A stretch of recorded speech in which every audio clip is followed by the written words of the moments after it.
Hi everyone, welcome back to our channel Shravi Life in Abroad.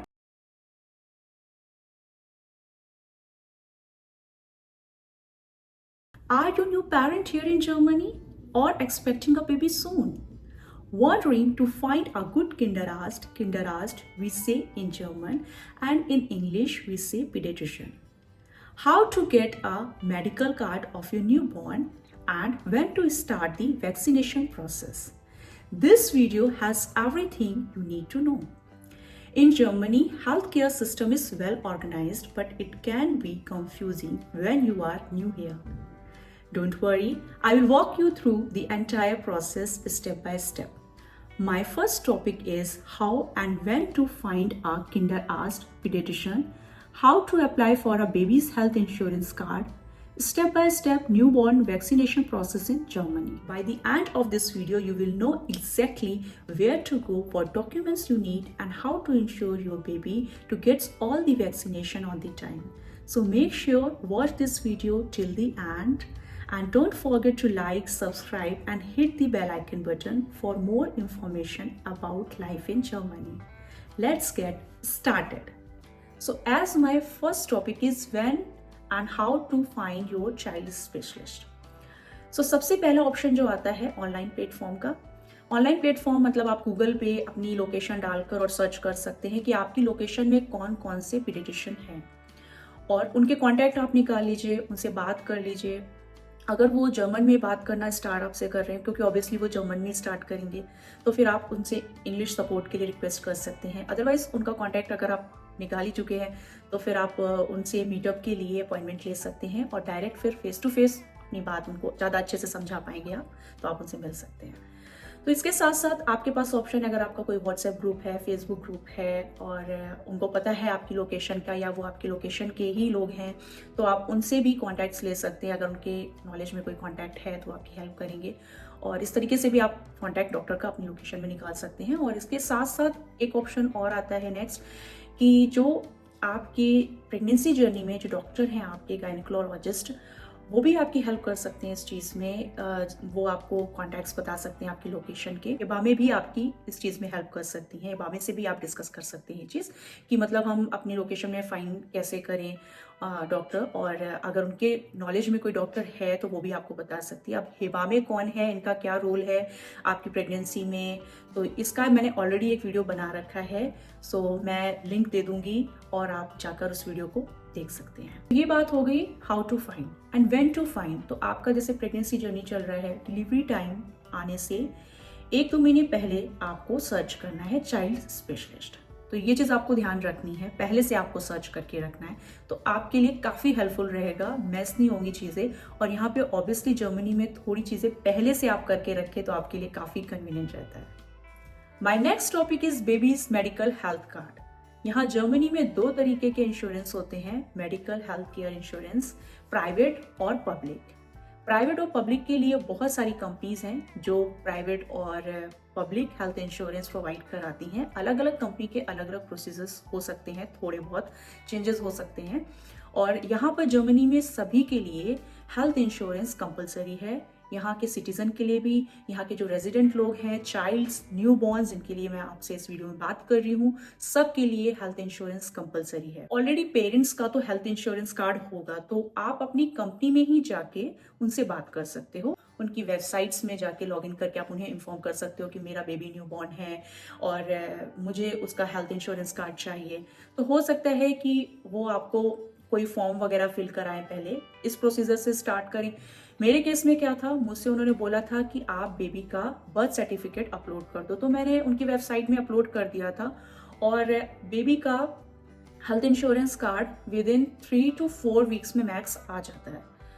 In case जैसे कि मैं अभी आपसे नेक्स्ट टॉपिक में बात करूंगी वैक्सीनेशंस के लिए क्या शेड्यूल रहता है वैक्सीनेशंस का, लेकिन जैसे U1 और U2 बेबी को हॉस्पिटल में ही 3-4 डेज के ड्यूरेशन में डॉक्टर्स दे देते हैं। U3 से आपका स्टार्ट होगा, जो आपकी लोकेशन में जो चाइल्ड स्पेशलिस्ट हैं वहां से स्टार्ट होगा U3।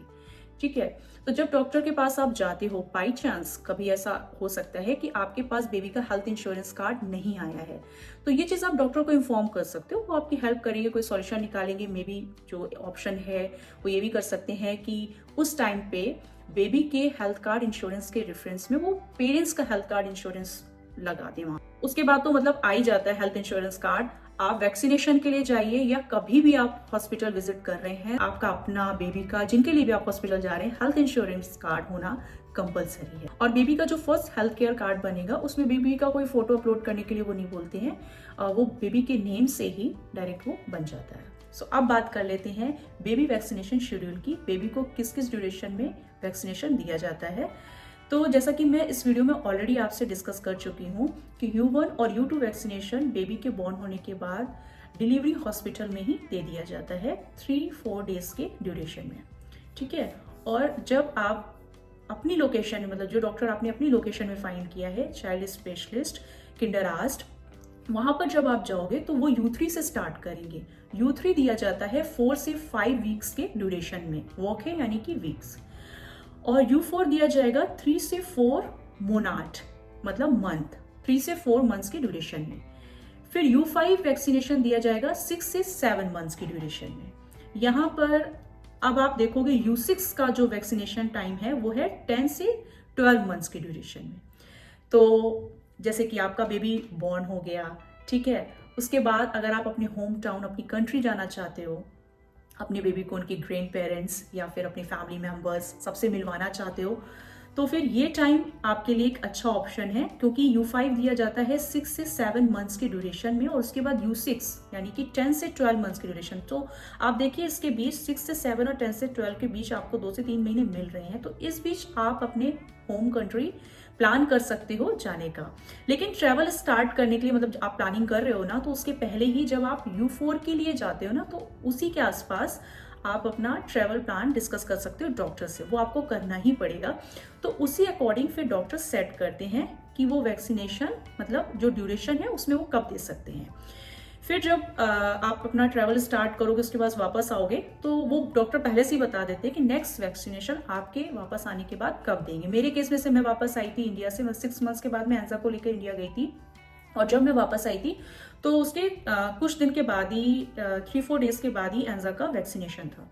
तो ये एक अच्छा ऑप्शन है, आप अपनी कंट्री ट्रैवल करने का प्लान कर सकते हो यहाँ पर। और उसके साथ साथ और भी आपको ऑप्शंस मिलेंगे प्लान करने के ट्रैवल के लिए अपने होम टाउन। U7 जो दिया जाता है नेक्स्ट वैक्सीनेशन, वो दिया जाता है 21 से 24 मंथ्स की ड्यूरेशन में। और U7 के 2 वैक्सीनेशन होते हैं, U7 एंड U7A। तो U7A दिया जाता है 34 से 36 मंथ्स की ड्यूरेशन में। U8 वैक्सीनेशन दिया जाता है 46 से 48 मंथ्स के बीच में। U9 दिया जाता है 60 से 64 मंथ्स के ड्यूरेशन में। एंड U10 7 से 8 ईयर, यानी कि ईयर, 7 से 8 ईयर्स के ड्यूरेशन में। और J1 दिया जाता है 13 से 14 ईयर के ड्यूरेशन में। तो ये पूरा वैक्सीनेशन शेड्यूल मैंने आपके साथ डिस्कस किया कि कौन कौन सा वैक्सीनेशन किस किस टाइम ड्यूरेशन में दिया जाएगा, और कब आप अपने ट्रैवल का प्लान भी कर सकते हो, और अपने अकॉर्डिंग बाकी आप देख सकते हो कि किस समय आपको सुटेबल रहेगा। तो ये था वैक्सीनेशन शेड्यूल। इसके साथ साथ, ठीक है, आप अपने होम कंट्री जाने का तो प्लान कर रहे हो, लेकिन साथ ही साथ जैसे कि आप 6 मंथ्स के बाद प्लान कर रहे हो अगर जाने का, तब तक वो जो ड्यूरेशन होता है ना 6 मंथ्स के आसपास का, तब तक बेबी का पासपोर्ट भी आ जाता है, क्योंकि बिना पासपोर्ट के आप बेबी को कैसे ट्रैवल कराओगे। Passport is also compulsory. So इसका मैंने ऑलरेडी एक वीडियो बनाया है, पासपोर्ट का और बेबी के बर्थ सर्टिफिकेट का, तो आपको मैं लिंक दे दूंगी, आप वो वीडियो भी जरूर देखिएगा। और जब आप बेबी को हॉस्पिटल लेके जाओगे वैक्सीनेशन के लिए, डॉक्टर उसे वैक्सीनेट करेंगे, तो हो सकता है कि आफ्टर वैक्सीनेशन कुछ सिम्टम्स बेबी में देखने को मिले, जैसे कि फीवर है, या फिर बेबी के वैक्सीनेशन एरिया में कुछ रेडिश हो रहा है। तो इस तरीके सिम्टम्स आपको देखने को मिल सकते हैं, जो कि नॉर्मल हैं। डॉक्टर उसके लिए हो सकता है आपको मेडिसिन वगैरह भी लिखे हैं, जैसे फीवर वगैरह के लिए मेडिसिन लिखते हैं। मेरे केस में भी उन्होंने फीवर के लिए पहले से उन्होंने प्रिकॉशन के लिए मेडिसिन लिख के दी थी। तो पहले क्या होता था कि डॉक्टर्स एक येलो स्लिप बना के देते थे, वो आप लेके जाते थे एपोथेके, यानी यहाँ का जो मेडिकल स्टोर है उनको देते थे, और वो फिर आपको मेडिसिन दे देते थे। तो ये आपके लिए पेबल नहीं है, आपको कुछ पे नहीं करना है इसके लिए, क्योंकि ये सारी चीजें आपके टैक्स में इंक्लूड होती हैं। लेकिन अब क्या करते हैं डॉक्टर्स, अब वो जो आपका हेल्थ इंश्योरेंस कार्ड है उसमें वो ऐड कर देते हैं। जब आप एपोथेके जाओगे तो वो आपसे हेल्थ इंश्योरेंस कार्ड मांगेंगे, उसे स्कैन करेंगे और उनके सिस्टम में डिटेल्स आ जाएंगी, उन्हें कौन सी मेडिसिन वगैरह आपको देनी है और वो दे देंगे। तो ये चीज़ डॉक्टर्स ऑलरेडी अपनी तरफ से बताते हैं। तो कभी कभी इन केस हो सकता है बेबी को फीवर आया या कुछ, तो आप उनको मेडिसिन दे सकते हैं, और किस क्वांटिटी में कितना क्या देना है वो भी वो आपको बताते हैं। जब आप बेबी को वैक्सीनेशन के लिए लेके जाते हो ना, तो जब वो वैक्सीनेशन देते हैं उसके बाद वो आपको पहले से ही नेक्स्ट टाइम के लिए बता देते हैं कि वो वैक्सीनेशन के लिए बुला रहे हैं या बेबी के हेल्थ केयर रूटीन के लिए बुला रहे हैं, हेल्थ चेकअप के लिए। तो ये सारी वैक्सीनेशन से रिलेटेड इन्फॉर्मेशन मैंने इस वीडियो में आप लोगों के साथ डिस्कस करी। और मेरे टाइम पे मैं कोई भी मतलब जैसे मुझे जानकारी चाहिए होती थी तो मैं ऑनलाइन सर्च करती थी, रीड करती थी, या फिर मैं वीडियोस वगैरह निकालती थी। तो मुझे तो कोई इससे रिलेटेड कोई वीडियो मतलब ऑनलाइन प्लेटफॉर्म में यूट्यूब वगैरह में नहीं मिला। तो मैंने सोचा क्यों ना मैं आपके लिए ये वीडियो बनाऊं, क्योंकि बहुत लोगों की क्वेरी रहती है यहाँ जर्मनी में क्या शेड्यूल है वैक्सीनेशन का। क्योंकि मेरे एक्सपीरियंस साथ जैसे मेरा अपना टाइम थोड़ा आगे बढ़ा तो पर्सनली लोगों ने मेरे से ये डिस्कस किया, पूछा, तो मैंने सोचा कि डेफिनेटली इस पर एक वीडियो बनना चाहिए। And guys, here I am ending this vlog, and if you have any query, let me know in comment section, and we will meet soon in next video with our new information video or travel video.